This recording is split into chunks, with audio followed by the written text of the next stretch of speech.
Ayan mga kababayan ko, General Torre, eto na, tuluyan na pong nanumpa para maging General Manager po ng MMDA. Nako mga kababayan ko, dalawang magagaling na leader na kung saan nakilala natin sila sa magkakaibang estilo ng kanilang pamumuno. Na alam naman natin, nung panahon ni General Torre, kita nyo naman yung tindi ng kanyang pagsugpo sa kriminalidad. At naiiba rin naman ang ating kasalukuyang Chief PNP, no?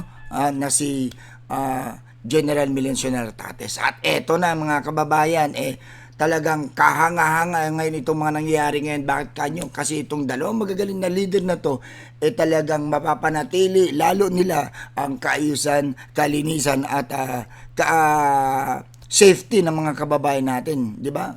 So ano pa ba ang aasahan natin dito? Alam naman natin talagang grabe kung magtrabaho itong mga to, no? At syempre, klinaro na rin po dito mga kababayan, dito na nga sa Napolcom. So ito na nga po, no, with the appointment of Torre to the MMD and his acceptance of the post, he has IPSO facto resign from the police force. Yes, totoo po yan. Tama naman po ang sinabi ng Napolcom. Na ganoon naman talaga. Automatic na po yan na pag tinanggap na po ni General Nartates itong position na to, automatic na po na mapupunta na po yung position ng 4-star general sa ating acting chief PNP ngayon na si Police Lieutenant General Jose Milencio Nartates. At deserve naman po talaga. At kaya salamat din po sa ating mga magigiting na leaders na yan, General Nartates and General Nartates ngayon. At sana sa mga susunod na araw marami pang magagandang mga programa at mga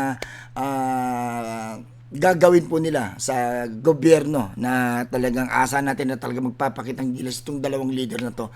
Kaya maraming salamat sa iyo at sa inyo, mga kababayan ko na sumusuporta sa dalawang magagaling na leaders na to. Siyempre, salamat din po sa ating presidenteng PBBM sa mga magagaling na leaders na pinili niya na mamuno sa ating bansa. Congratulations po.